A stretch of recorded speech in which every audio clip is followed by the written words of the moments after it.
Good morning, everyone. Let's talk about the Pittsburgh Steelers. I've been watching them since I was 12 years old. It's been a long time. I've seen them in the 70s, 80s, and 90s, and the 2000s, and up to now. Okay. It's a big problem in Pittsburgh right now. I love the Steelers, but they're not disciplined. I look at the present game that they went against Kansas City Chiefs several times, and if you look, it's a complete mess off offense and defense. Number one, their defense is not communicating like they're supposed to. There's people wide open. You learn this stuff in Pee Wee football, and not only that, uh, Tomlin is responsible for the discipline part to make sure when he's watching everybody, if they are practicing on the field, that is, their communication is to make sure that the plays and stuff is going as properly schemed. Okay, so here's the situation here. If we remember the last maybe 5 or 6 years or more, the team has been collapsing towards the midseason or at the end of the season to inferior teams. Okay, and sometimes it's just even teams that are good. So, on that standpoint, our scheming is so predictable. Our players are not playing up to their potential and not disciplined enough. Okay, so let's go to the offense a little bit here.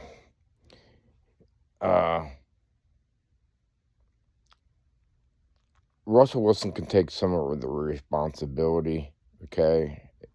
But it's not all his fault. This offensive line is atrocious and not consistent. And there have been some time that they've been okay, but they've been against mediocre teams, okay?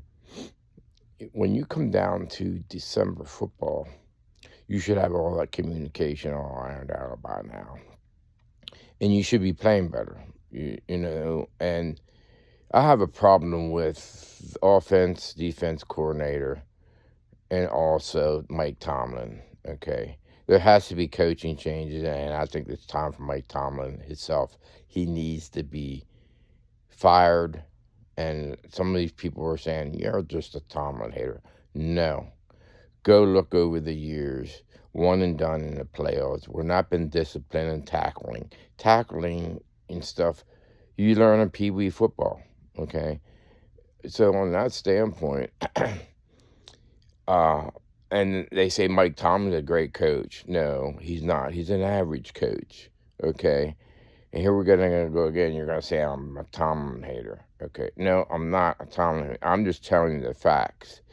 If you go back in history, and you go with Cowher came into the league. Okay, he was young, so was Tomlin. They were young blood, bring different ideas, bring new ideas,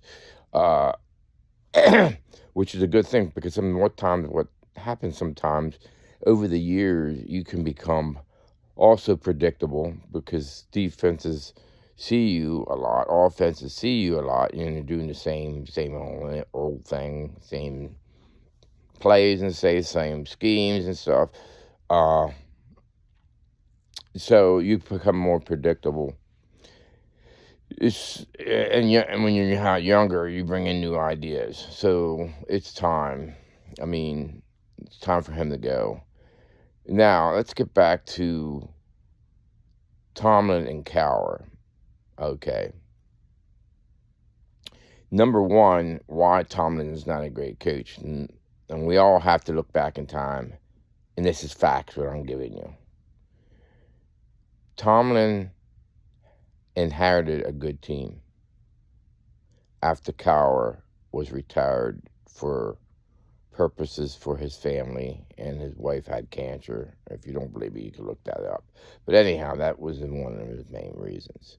Okay, so now you inherit a good football team, okay, because this is name a few: Ben Roethlisberger, James Harrison, Hines Ward, Jerome Bettis, which were handpicked from trades from him or in a draft that he moved up for Troy Polamalu. That's just naming a few that Tomlin came into a good situation. All he had to do is motivate them to play. So if you look at the standpoint now, those 2 Super Bowls he went to and won one and lost one. If Cowell had been still coaching, he would have got all those. Okay, so as time went on, the players retired that Mike Tomlin and the GM picked in the draft and also traded for, like Jerome Bettis. Like James Harrison, he came in on the Bill Carey. He was on practice squad. A great player that was on practice squads for many, many years. Even they bounced back and forth to other teams. Look it up. So he's a good person at seeing talent-wise. Okay, now we go to the present day with Tomlin. He has all of his players here now because all the other players have retired of Bill Cowers. So you think about this a little bit. Is he a great coach? No, he's not. He's just an average coach. Yeah, part of the head coach is to motivate, but you also got to implant discipline, and you got to be watching what they're doing. These communication errors that's happening, you can't have a good against good football teams, and this is something you learn in Pee Wee football. So my standpoint is Tomlin, instead of becoming a head coach, he became player. Feelings before head coaching and winning. And when you're asking me, what do I mean by that? Well, the bottom line is, I don't know what happens behind closed doors, but I think he's developed a really good friendship with all the players, and there's nothing wrong with that. But what happens is when you get too close to each player, you form a bond, and then you get a bond like your teacher and the kid brings you an apple and stuff. In the school, you got your favorites. Well, Sutton came back under bad conditions, but Tomlin wanted him back. He was Tomlin's special boy, shall we say. Okay, so he gets out in the field, and he's been ferocious, and he still puts him out there. And that's not head coaching.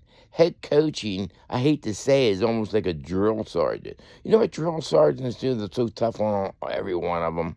Drill sergeants are a reason because they don't want them to die out there, and you're platoon to die.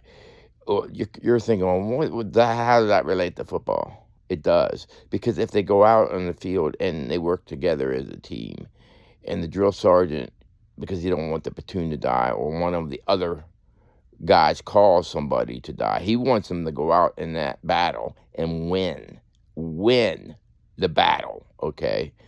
Tomlin doesn't go out with his players to win the battle.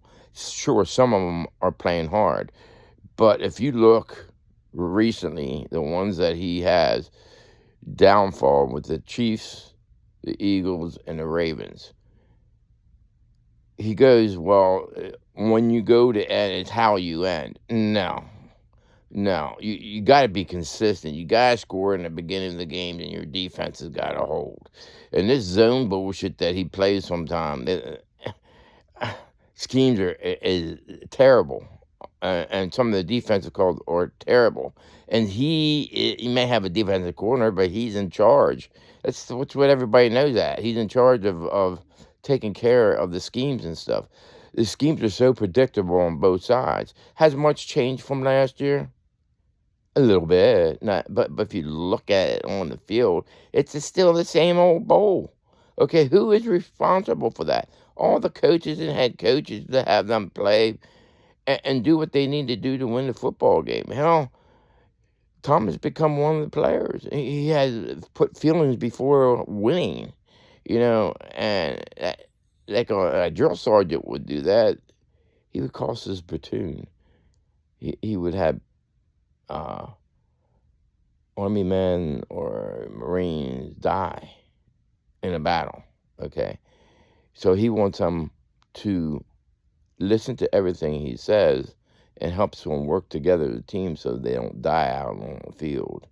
when you're into a battle. Well, that's almost related the same way when you go out in a football field. You want to win your battle. You want to make sure your team works together and communicates very well. And like I said, they may be watching a lot of film, but if this happens on a consistent manner, doesn't it make you think that it's somebody, the coaches and the head coach, not clearly paying attention when they run these plays? And I'm sure they're running against offense out in the field. If they're not, they should be. And see what errors they're making in communication. Because that's the stuff that happens in preseason and the first games and the second game. You should have that all ironed out. This shouldn't be just showing up now. So on the standpoint of Tomlin needs to go. We need to get young blood. It's the same thing we got Cowher later on in his life. You got to get new innovators. We got to go to that different coaching tree. Everybody's thinking, well, look at Philadelphia, how many different times they replaced coaches. Okay, Andy Reid ended up in Kansas City. He did well. And I'm not saying Tomlin can't go out and do somewhere else. But what happens is when you're fresh and new, new faces and stuff, you don't get a bond with a player, okay? You can bond with them, but you can't actually, be their best buddy or a player, become a player, because you're the head coach. So you need to have discipline. And lots of times when you're young like that and you're coming into a team and fresh, you want to put your stamp on it. So you're going to frickin' on everybody, okay? And you're going to make sure they're going to be playing. So on that standpoint is we need to look at other coaching trees. We need to get somebody in there with fresh ideas. Some of you out there may not like it, but it's the truth. It's the fact. I've been a Steeler fan since 12 years old and watching all the games. And then there's been games in the 80s that hasn't been so well, okay? And, the thing that people forget is, okay, you look at Tomlin's career, you look at Cowher's career. Okay, now, supposedly the winning percentage is about the same. Well, you need to really look at,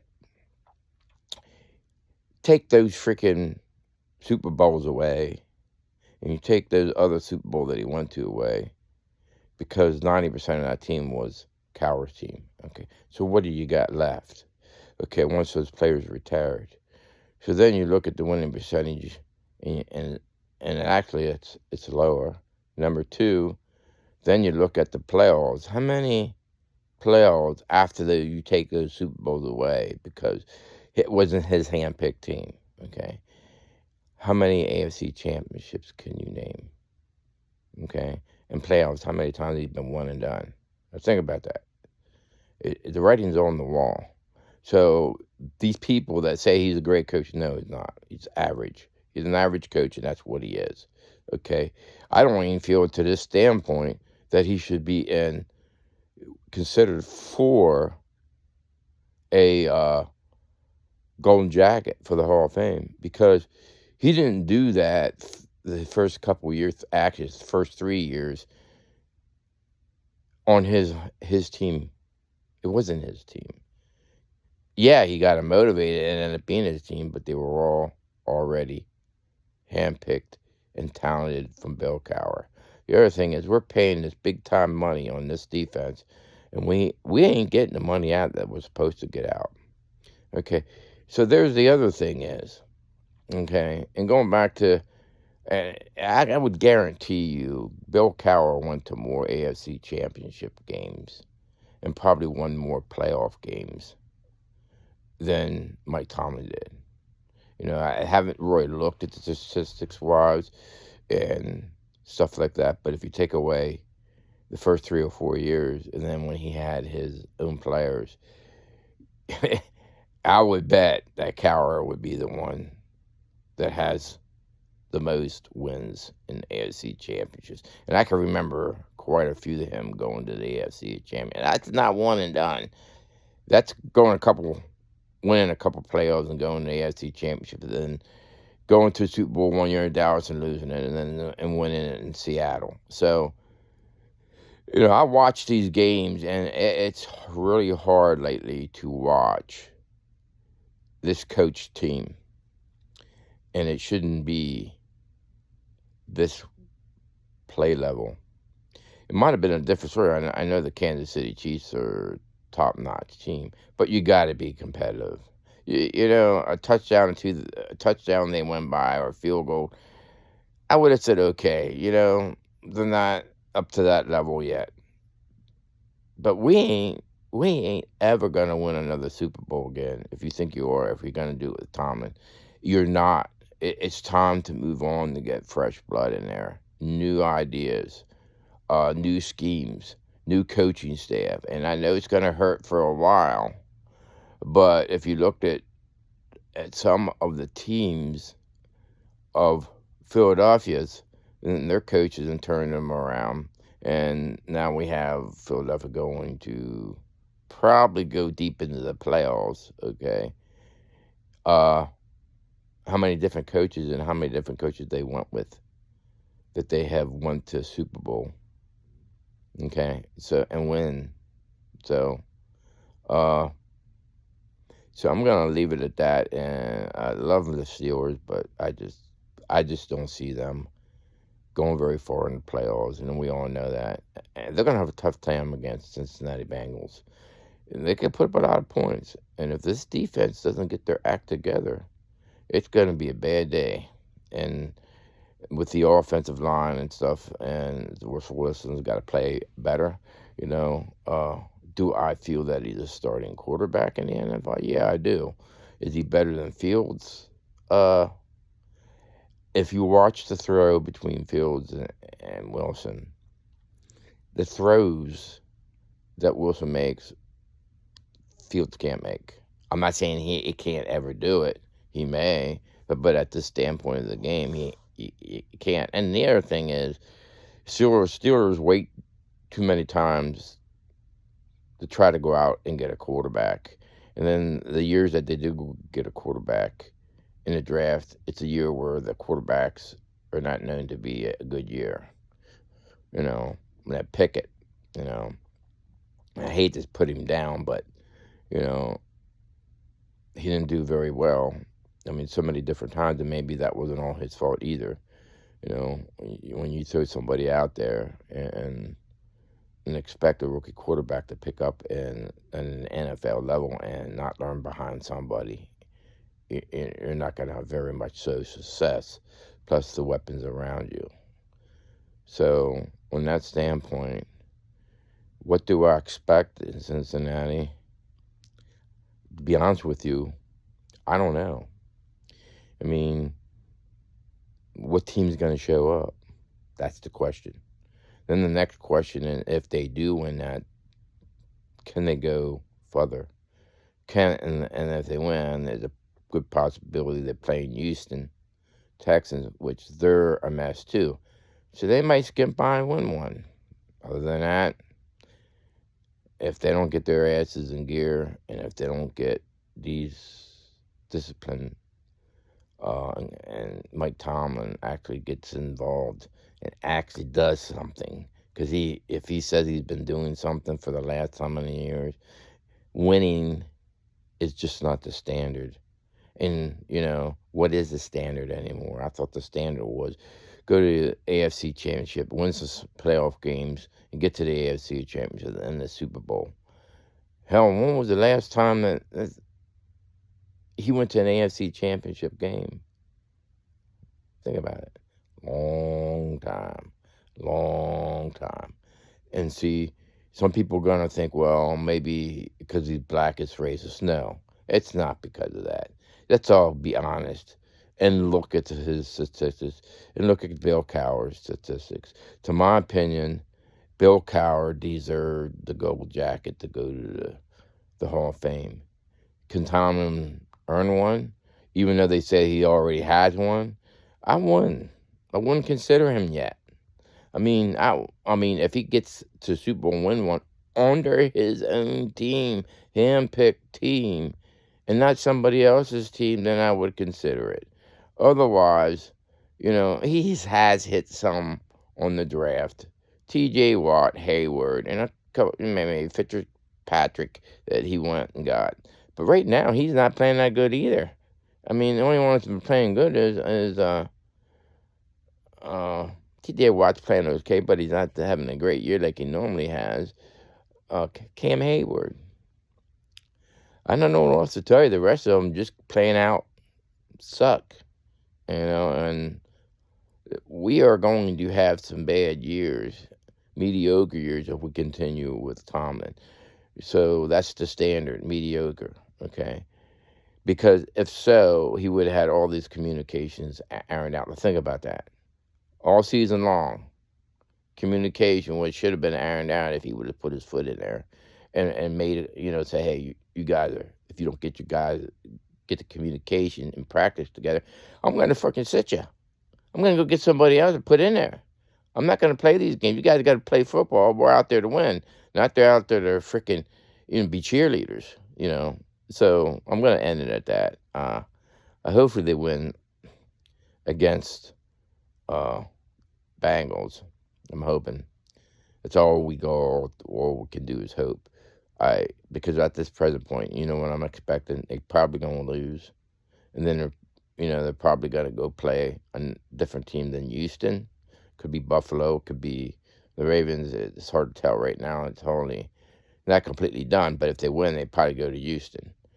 And if they go to any other team, you can bet your asses they're going to lose. Okay? To all those Steelers fans out there, hope and pray that the Rooneys wake up and get rid of Mike Tomlin and move on to a newer blood, new coaching trees, maybe Andy Reid, somebody out there that they can become a head coach where they were in a system that worked. Bottom line. All right, take care. Have a happy new year. Bye-bye.